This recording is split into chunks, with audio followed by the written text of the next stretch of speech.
Go quick. Run! I am running. We were with a few friends and we're going into this place, and it didn't seem like a particularly special place, just some random farmhouse. Right when we were going in, the door was partially jammed. It was only opening slightly, and we were kind of confused as to why that was. So I go in, squeeze through the gap, and I notice right away there's something very wrong.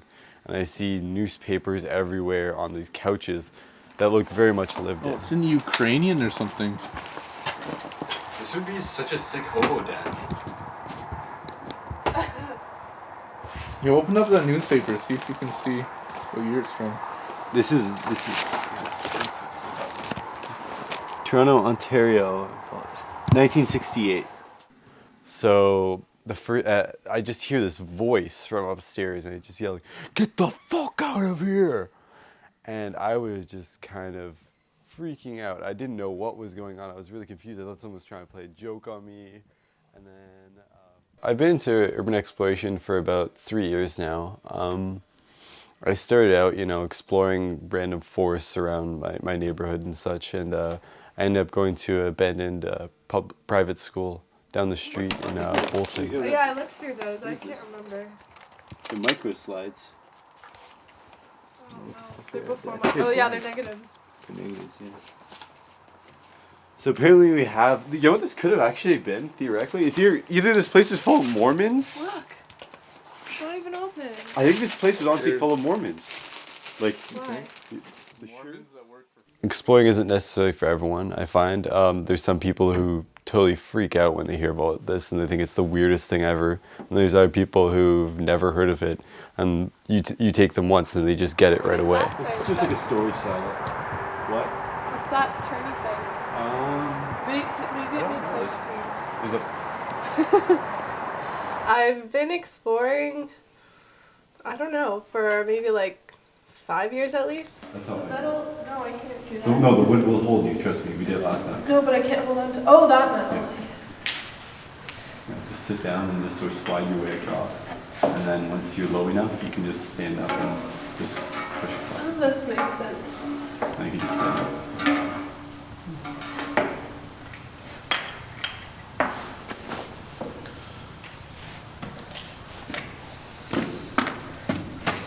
What kind of is disappointing about a lot of abandoned places is that they're so completely destroyed that they're like void of any evidence of what it was used for before or how people like were there before, and I hate that. What I like most is if it's more intact and you can actually see what and imagine what people would have done there. What is it?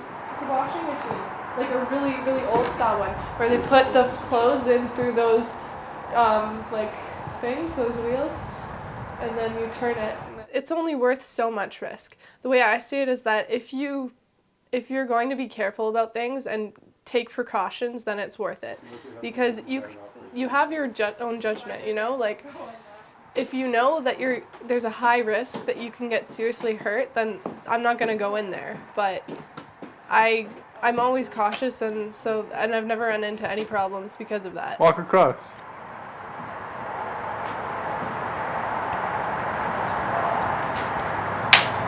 I don't know if I trust these beams too much. I don't trust them. Don't see me walking around there. This will be a cool shot. I've been into urban exploring for a couple of years now. It actually started when I was younger, back in high school. This kid from my high school showed me this storm drain one summer, and we went into it, and I was just absolutely fascinated by it. I thought it was so amazing that there's this tunnel running underneath part of the city, and I started fantasizing, what if there's tons of tunnels like this everywhere, all around the city, and you can get out and any place you want. A while later, my sister showed me that there's another one in another part of the city. And at that point, I realized these things are everywhere. I gotta go find them. I gotta go find more of them, because I just thought this is the most amazing thing. So I started Googling on the internet, Googling urban exploration or whatever.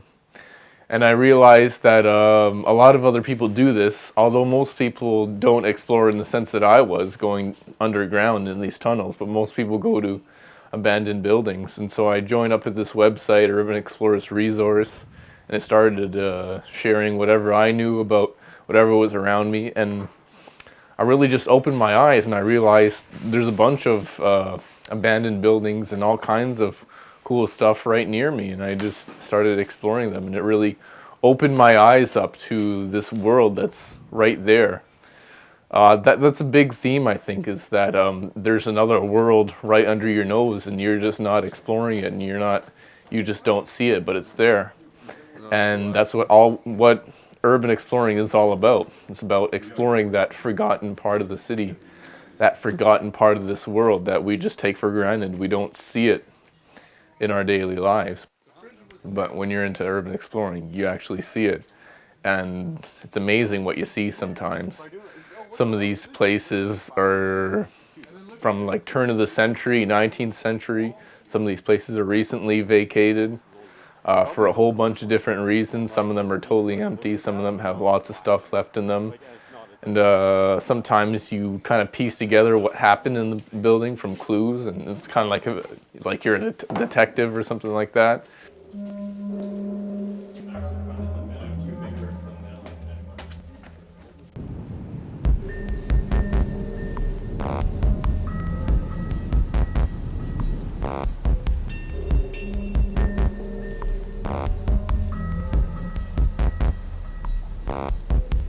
It was a really unique experience to be able to see all kinds of forgotten history and sort of places that people don't get to normally see, and sort of have a first-hand, sort of real visceral experience of that thing.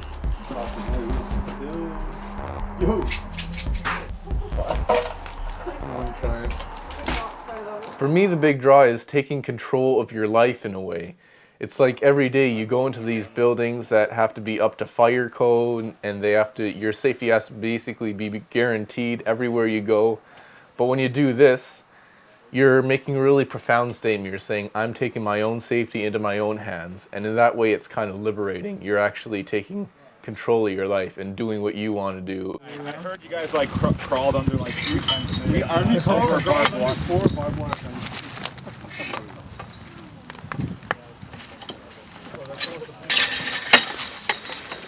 Library, Roberts? Yeah.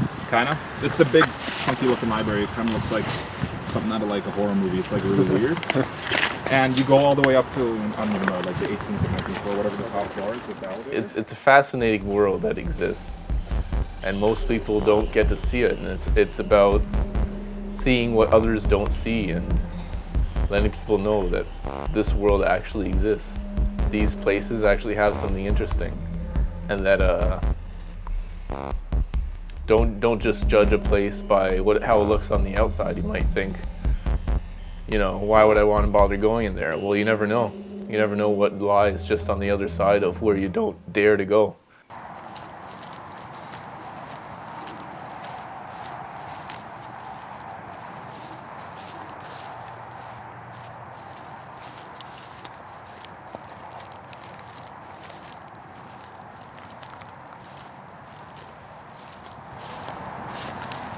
Take a look. There's the house. Somebody wants me. Evan, did you see that pot? It's got a bunch of frozen water in it. Oh yeah. You have to boil it just to get it turned back into water. So,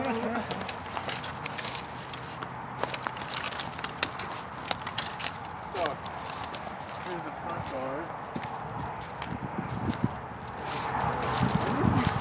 Here, all the buses here. What a lovely front porch. Yeah. Oh, you see this whole thing Collapse. probably was up there. Yes, that's the joke I was making.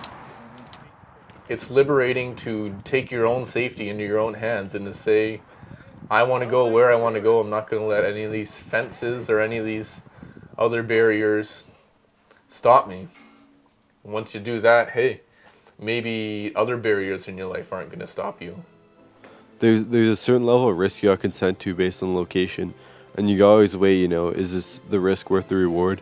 in either the risks, the physical risks, and also the security risks, and the chance of getting caught. Like if you're in, say, transit tunnels, you have chance of getting terrorist charges slapped on you. I have a friend who got RCMP investigations for poking around the CTC offices. There's certain levels of risk for each thing, and you gotta decide, how much do I want to see the place, and how much I'm willing to risk. I find most people, the longer they do this, the more risk they take.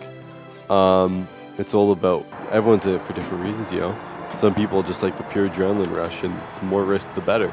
Some people just like sort of exploring the environment in a more intimate way, Like there's nothing like physically going around and seeing history for yourself rather than just reading about it in a dusty textbook.